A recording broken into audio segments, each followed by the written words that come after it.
Oke, selamat sore. Jumpa lagi dengan saya Kriwak. Ya, gas-gas remblong. Oke, untuk sore hari ini kita tidak boleh bersedih hati ya untuk masa PPKM seperti ini. Mau kemana-mana semua serba ditutup.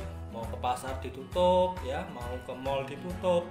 Ya, kita di sini akan mereview ya sekilas-sekilas saja ya seorang tokoh pengusaha yang sukses luar biasa.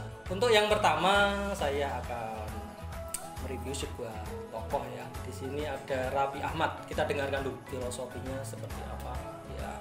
Ini ada di TikTok Anggi Pintu. Nah, kita lihat dulu ya seperti apa filosofinya. Buat saya menyerah itu tidak ada kata menyerah. Kalau kita capek, kita boleh istirahat sejenak. Tapi setelah itu kita kembali lagi ke track kita untuk mengejar mimpi kita. Luar biasa sekali ya kata-kata Raffi Ahmad. Kita tidak boleh menyerah ya. Apapun situasinya, si Raffi Ahmad ketika dia capek ya, namanya bekerja ya, capek sekali, dia tetap bangkit lagi. Kalau kalian ya di sini masih rebahan, sudah mengeluh ya, ketika kalian bekerja misalkan membangun sebuah usaha kecil katakanlah ya, membuat cemilan atau membuat usaha, sudah mengalami masa-masa yang sepi, kalian sudah menyerah ya, mau gimana lagi, mau hidup kalian mau sukses seperti si Raffi Ahmad ini ya, dia tetap bersikukuh, tetap semangat dalam menjalani hidup. Yang penting capek bangkit lagi, capek bangkit lagi, yang penting tidak tepar ya. Oke, kita lanjutkan lagi tokoh selanjutnya. Ini yang luar biasa lagi ya. Saya ambilkan dari di sini Khairul Tanjung ya. Ya, siapa yang tidak kenal di situ? Nggak ada sesuatu yang mudah. Kesuksesan adalah sesuatu yang harus diperjuangkan. Tidak ada kesuksesan yang turun dari langit diberikan. Itu nggak ada. Dari Khairul Tanjung ini luar biasa ya. Namanya orang sukses ya. Ya, kita memiliki sesuatu itu harus diperjuangkan. Ya, tidak boleh kita gampang menyerah ya.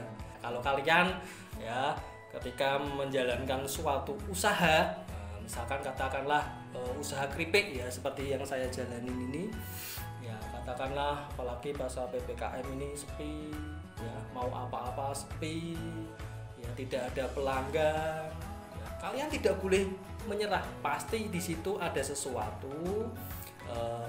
Kalau misalkan sepi bagaimana caranya? Misalkan menggunakan namanya sistem dropship ya, biasanya menggunakan sistem yang namanya online ya. Ketika kalau saya lihat di sini perjuangan saya ketika usaha saya sudah masuk di retail modern seperti di Hypermart ya, seperti di Indomaret, ketika mengalami penurunan penjualan itu sekitar hampir 50%. Ya bagaimana ya, namanya karyawan ya itu kan banyak, dia butuh makan, butuh biaya hidup ya. Kalau saya mengeluarkan semua karyawan, dia mau kerja di mana? Jadi sebagai bos, sebagai owner, kalian harus berusaha supaya usaha kalian tetap namanya stabil ya di kondisi seperti ini. Nah, dengan adanya PPKM seperti ini, paling tidak kita harus memiliki yang namanya kreativitas tinggi supaya usaha kita tetap jalan. Misalkan dengan mengadakan yang sistemnya reseller, agen ya, kita harus mengandalkan yang namanya uang cash. Nah, itu ya prinsip dari kita ambil supaya usaha kita tetap berjalan. Kita review lagi. Di sini ada tokoh juga yang luar biasa menurut saya. Kalau kalian berjualan online pasti tahu lah ya. Kalau kalian menggunakan Tokopedia, tahu orang ini. Apapun itu pasti awalnya itu gagal. Tapi gagal itu bukan karena nggak bisa, tapi gagal itu karena belum bisa gitu. Ya. Jadi ketika gagal ya belajar. Ini William Tanuwijaya ya. Nggak ada yang namanya kegagalan. Ya, kalau kalian sudah gagal, sudah menangis, ya, terus mau bunuh diri, repot bos. Ya, zaman sekarang harus tetap semangat ya, seperti William Tanu. Kalau kita lihat William Tanu ini, dia hanya seorang apa ya? Bukan dari keturunan seorang pengusaha yang sukses, bukan dari keturunan darah biru. Kalau dia, saya lihat kisah hidupnya memang orang biasa, tetapi dia memiliki pola pikir yang luar biasa, memiliki karakter yang luar biasa untuk hidup sukses dan tidak gampang menyerah. Kita bayangkan dia seorang mahasiswa ya, sudah bisa memiliki omset sekitar 12 triliun, bukan M loh ini ya, triliun, luar biasa. Ini seorang William Tanu ya, kita lihat William Tanu ini seorang tokoh menurut saya yang biasa, tetapi karena kegigihannya dan tidak mau pantang menyerah, dia akhirnya apa? Menawarkan programnya. Ya ini, ya apakah perjuangannya semulus yang udah mendapatkan 12 triliun seperti itu? Enggak, bro. Perjuangannya merintisnya dari bawah, ya, dari bawah sampai dia menawarkan ke investor besar. Ada yang menghina. Nah, itu kan kalau kita pakai di luar negeri bisa, kalau di Indonesia nggak bisa. Tetapi yang namanya William Tanu ini tetap berusaha. Akhirnya ada investor yang tertarik, akhirnya dia mau menanamkan sahamnya, bekerja sama dengan William Tanu. Akhirnya apa? Akhirnya program itu terselesaikan, ya, Tokopedia. Ya, akhirnya kalau kita lihat sekarang kita mau jualan dimanapun, ya kalau tidak ada Tokopedia, pasti mengalami kesulitan. Ya, ini adalah seorang tokoh yang luar biasa menurut saya, yaitu William Tanu. Ya, kita harus belajar dari kegigihannya William Tanu. Terus di sini ada juga sebuah tokoh ini ya termasuk idola saya juga. Kalau tidak salah Kacang Garuda ya, ini Didi Chandra. Saya kalau dilecehkan orang, disakiti orang gitu ya, itu muncul energi dari dalam diri saya untuk melawan.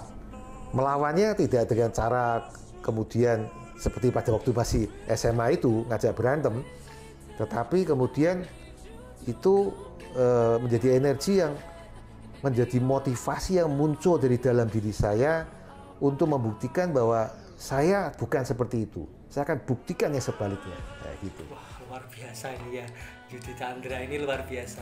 Ini kalau kita memiliki Kacang Garuda ini, miliarder sudah ya, karyawannya udah ribuan, ya luar biasa ini. Kisah hidupnya seperti apa?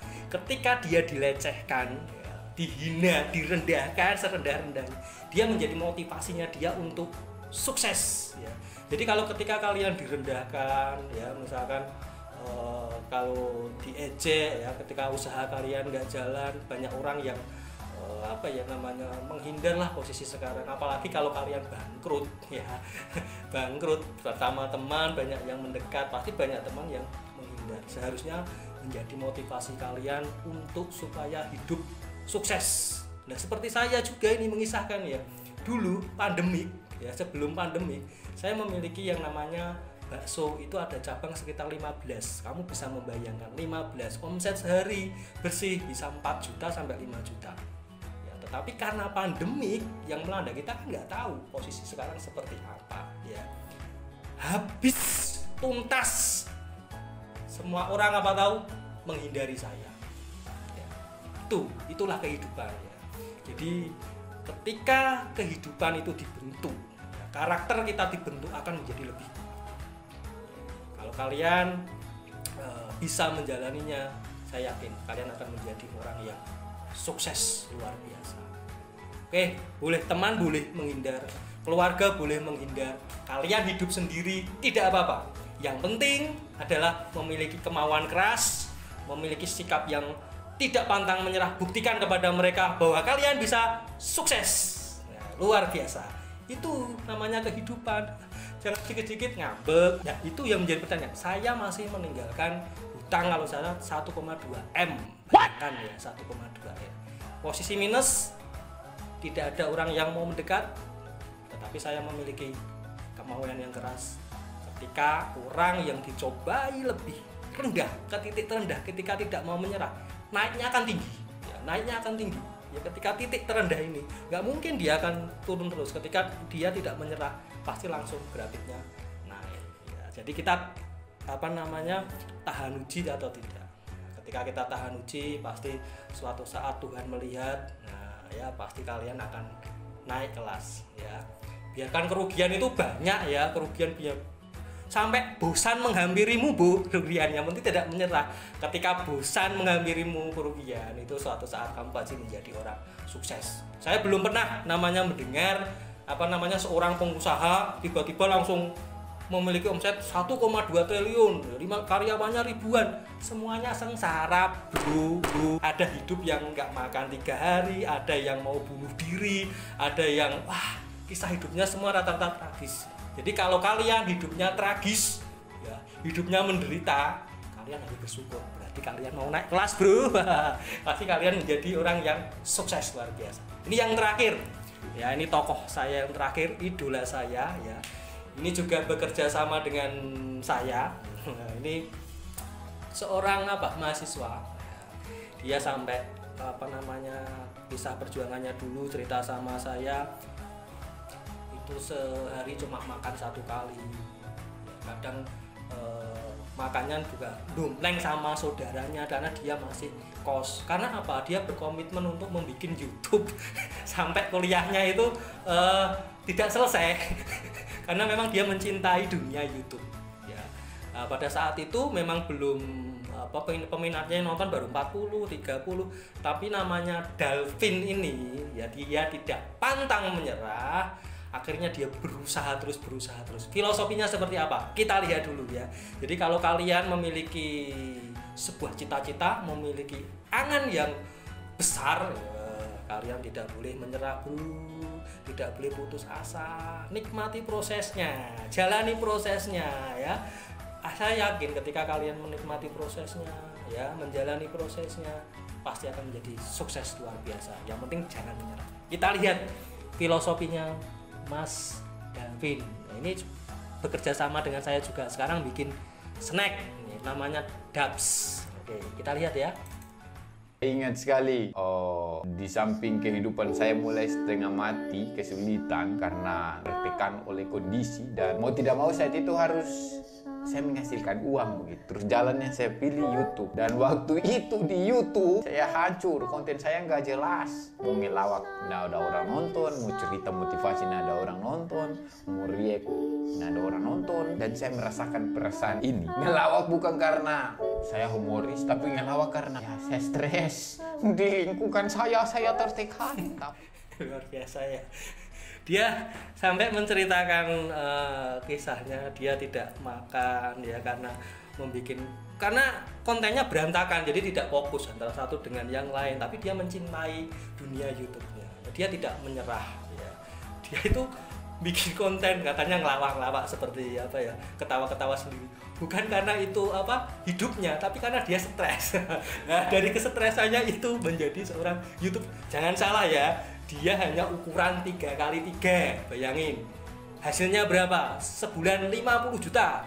Itu dari action-nya saja bro, belum dari endorse-nya ya. Kalau di total dia juga tidak menerima semuanya. Kalau endorse-nya itu tentang judi atau yang lain, dia menolak. Itu luar biasa sih Dalvin ini ya. Kalau totalnya 100 juta bisa masuk, hanya ukuran dari 3x3. Jadi kisah-kisah seorang pengusaha yang sukses yang saya ceritakan tadi, tidak langsung ada yang enak bro, semuanya menderita. Jadi kalau kalian hidupnya menderita, sengsara sampai titik nandir, bersyukurlah, berarti hidup kalian mau sukses. Tapi kalau hidup kalian cuma nggak bisa makan 1 hari, besok telepon ibu sudah dikasih makan lagi, ya hidup seperti itu kurang menantang bro. Seperti ini ya, kalian tiru ini kisah-kisah seorang-orang yang sukses luar biasa. Kalian akan menjadi orang yang luar biasa. Jadi pesan saya, ketika posisi kalian dalam posisi yang terendah, titik terendah ya, kalian harus bersyukur. Sekali lagi prinsip saya yang saya gunakan adalah seorang nelayan yang tangguh tidak dilahirkan dari ombak yang biasa. Seorang nelayan yang tangguh pasti dilahirkan dari ombak yang terjal ya, dari badai ya, sehingga dia menjadi seorang yang tangguh. Nah, jadi level kalian akan diuji di sini ya. Saya yakin kalian menjadi orang sukses ya. Jangan pantang menyerah. Oke, itu saja. Besok saya akan review lagi TikTok yang membuat inspirasi bagi kita semua supaya kita dapat melangkah lebih maju ke depan. Oke, salam sukses luar biasa.